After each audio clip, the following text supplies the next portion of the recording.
self-mobilization. Our contact pressure is going to be on our thenar eminence right here, and that's going to go over the first and the second ray. And then the same contact point of our left hand, if we're going to mobilize our left foot, is going to come to the lateral toes. And really what we want to be able to, we have our 5 metatarsals, you can think of them as fingers. We're going to come in and we're going to try and get this nice rotation of the forefoot. So I'm grasping first and second toe, I'm pushing down and away, and then I'm pushing up and towards. And I'm just going this reciprocal pattern like this. And really what we're trying to do is just get the ability and restore that mobility of the forefoot such that it goes into plantar flexion in a pronated position, and then it can also get into supination, and I can kind of curl the foot. Yeah, that's looking really good. Yep, and then all the way down, pause for a moment, let those tissues accommodate, and then in the opposite direction. So pronation and then supination.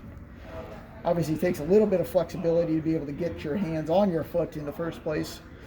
And you know, because it is a little bit of a nuance and a little bit abstract, you know, just set a timer and really just kind of like mobilize the dissociation of your inside foot versus your lateral foot, with the differentiating line kind of being the web space between that second and that third toe.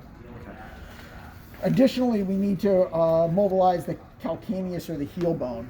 So same contact point of my thenar eminence, which is like this, and that's going to come in and that's going to grasp my heel. And for me, in my mind's eye, I'm trying to do this. I'm trying to almost like break open the stick, if you will. You know, scar tissue and other protective tissues, keep that in mind. You know, only go as aggressive with your mobilizations as you can without increasing your symptoms. But we're going to go all the way in, which is usually not an issue. It's usually the stiffness comes when we try and go lateral with the foot. If we plantar flex, meaning we point our toe a little bit, that gives us a little bit more of a glide. Versus if I'm here, it's going to be more of a closed back position and it's going to be quite rigid. So kind of a neutral foot position, and I'm going to drive down along the vector of my forearm. Nice. And then I'm going to hold sturdy with my non-mobilizing limb or hand, and that's going to be right over or just above the malleoli.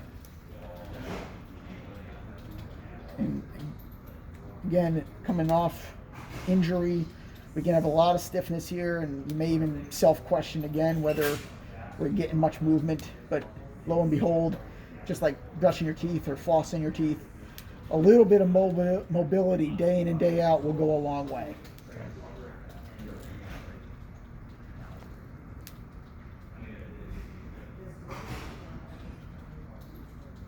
Okay. Final mobilization is going to be one that's active in nature.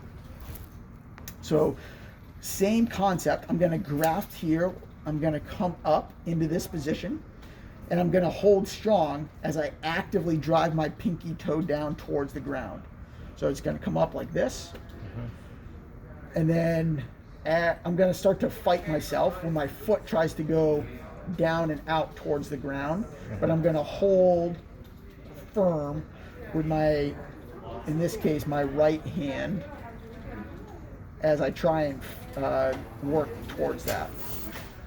And the intensity of your contraction is going to be dependent upon your tissue's tolerance and your overall comfort level, right? Things are a little bit more sore and stiff. By all means, you can go into a submaximal contraction.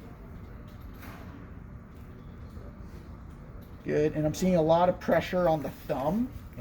I'm gonna come in and want you to get more pressure like there. Okay, that's nice. Okay. Yes, great. And then we're gonna do the opposite. So now we're gonna come a little bit off the hind foot and come to the mid foot a little bit. It's just gonna give us a little bit better leverage.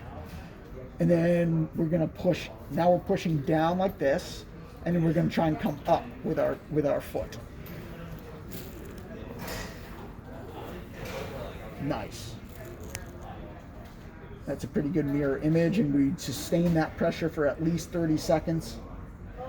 So we're putting the tissues on stretch, asking them to activate at a relatively high intensity, and that in itself can work on, more from an internal sense on helping to mobilize the ankle.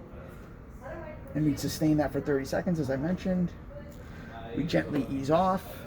We can come out of it, give a couple of ankle rotations, do a couple of toe waves, right? And just trying to get the limberness and the dexterity back into the foot.